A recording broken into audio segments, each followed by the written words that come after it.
શું તમારી પણ આમાંથી 3 કોઈ પણ રાશિ આવે છે તો થઈ જાજો સાવધાન.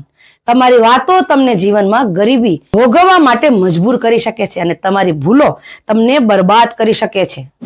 તો કઈ છે આ રાશિઓ જેને સાવધાન રહેવાની જરૂર છે? તો પહેલી રાશિ આવે છે મીન રાશિ. મીન રાશિના જાતકો હકીકત કરતા સપનામાં વધારે જીવન વ્યતીત કરે છે. એટલે કે સપના તો બહુ જ જોવે છે પણ એમને પૂરા કરવા માટે કોઈ પણ જાતનું ઓપ્શન અથવા એક્શન નથી લેતા, કોઈ પણ જાતની એક્ટિવિટી નથી કરતા. તમારી આવી આદતના કારણે તમે હેરાન થઈ શકો છો. તમારી આળસ તમને કંગાળ બનાવી શકે છે, તમને ધનવાનથી ગરીબ સ્થિતિમાં પહોંચાડી શકે છે.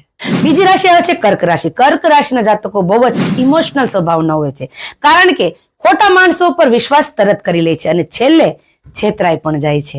ત્રીજી રાશિ આવે છે તુલા રાશિ. તુલા રાશિના જાતકો ડિસિઝન લેવામાં બહુ જ વિલંબ કરે છે અને એમની વિચારધારાની આ આદતોના કારણે સારો મોકો એમના લાઈફમાંથી ગુમાઈ બેસે છે. પરંતુ ગભરાવાની અથવા ચિંતા કરવાની કોઈ જરૂરત નથી. દરેક વસ્તુનું ઉપાય હોય છે.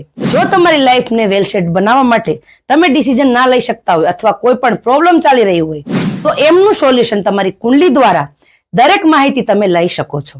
કોઈ પણ તમારી લાઈફમાં પ્રોબ્લેમ ચાલતી હોય તો આ નંબરમાં તમે વોટ્સઅપમાં મને મેસેજ કરીને જાણી શકો છો.